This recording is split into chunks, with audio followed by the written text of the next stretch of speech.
Hey, uno, dos, tres, four, five, six, seven. Hey y'all, I just realized I should have been recording this for you guys. I'm basically winding up my, it looks like a Pothos, but it's not. It's a Monstera. I don't know what. Ooh, I caught myself. Learn something new every single day. Turns out this is called a Cebu Blue Pothos. It is a Pothos. Well, that's why I do this. I learned something new, and you can't grow unless you're able to admit when you're wrong.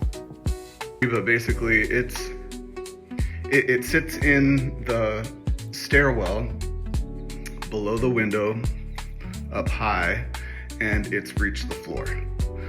So what I'm gonna do is I'm gonna wrap it around a coir pole, or a pole wrapped around with moss and stuff like that, so that the plant can grow up and then it starts to creep back down. A lot of my research and reading, I have read that the higher the plant grows towards the light, the bigger the leaves get, but the lower the leaves are from the light, the smaller they are. And if you can see, these are pretty small leaves. I know it's kind of hard to see right now, but I guess if I put it against my shirt. So I've already started. I've got like 4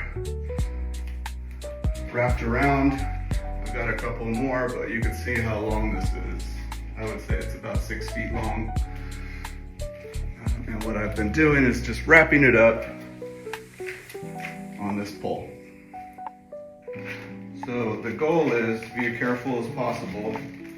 But what I want to do is move all the leaves out of the way and wrap it around, getting it as tight as possible to the pole. And if you can see,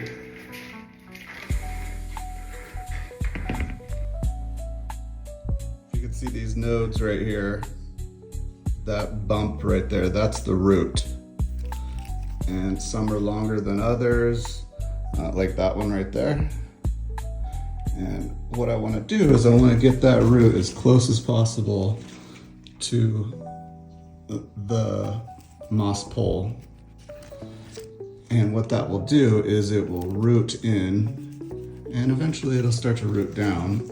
And that's tendency of plants. Their roots tend to root down, just like this giant monstera over here. These long roots, obviously gravity pulls them down. But I'm gonna up pot this into this pot. All right, let's get started. I'll start wrapping it up and I'll try to explain everything as I go through it. So the key is to separate all of the vines before I start wrapping, even before I put the coir pole in, because you wanna make sure that once you get started, you don't mess anything up or accidentally break any of the vines. So what I did was I kind of found the longest vines first, moved all the shorter vines out of the way. I already started wrapping this beforehand. I think I got about 4 or 5 vines on there before I started showing you the last vine.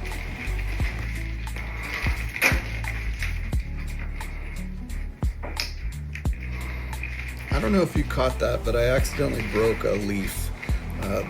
Obviously the key is not to break anything and not pull too tight when you're wrapping this around the pole, but you also want to be gentle with the plant so you don't snap any leaves off. Once a leaf is snapped off, that leaf is not going to return. You've probably seen a lot of vines that have this long space in between with no leaves. And then at the end of the vine, there's like these lush green leaves. So the best thing to do if you don't like that look is just to cut the vine right at the last leaf that was broken.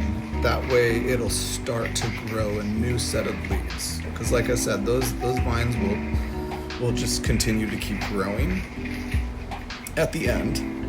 And that's where all the new leaves come from, is at the tip of the vine.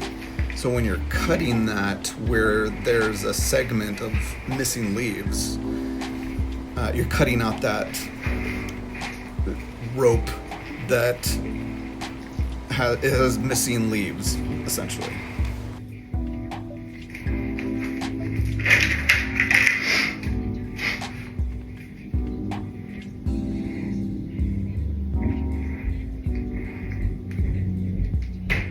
I don't have any plant tacks right now, so what I'm using is paper clip. It works. Basically just straightening it out as much as possible, and then I'm gonna pin the vine in place.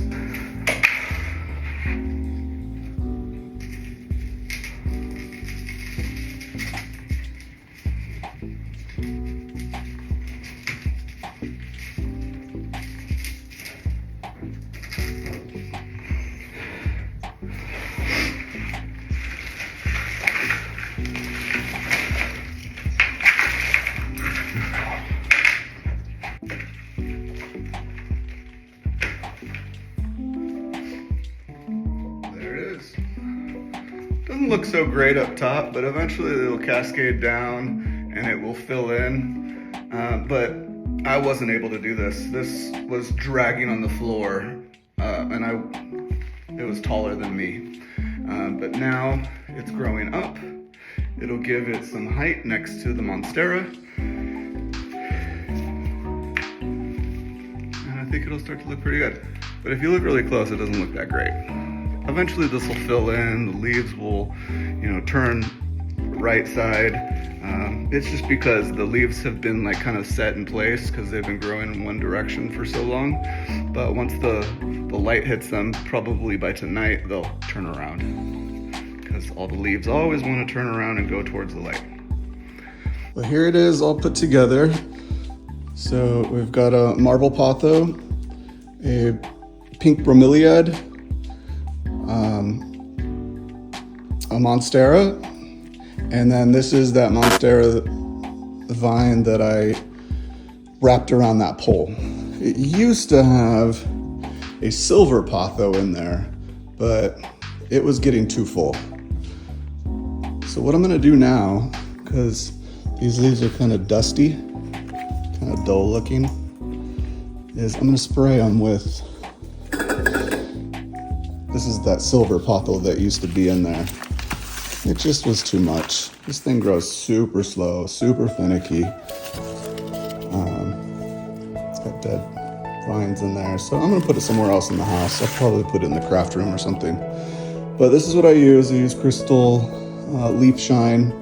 I get it on Amazon. But basically what you wanna do is you just wanna be about a foot away and kind of lightly spray. Wherever you see a dull leaf, you don't want to be hard right on that leaf because it will drip, and I don't know, I think it probably could end up smothering the plant. But really all you want to do is just give it a dust.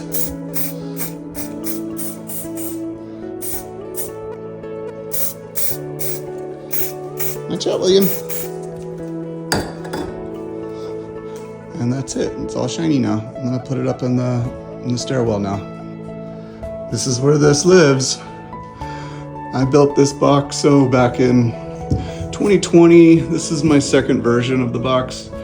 It's been through multiple different revisions. It's had different types of plants in it, but I think it's pretty cool.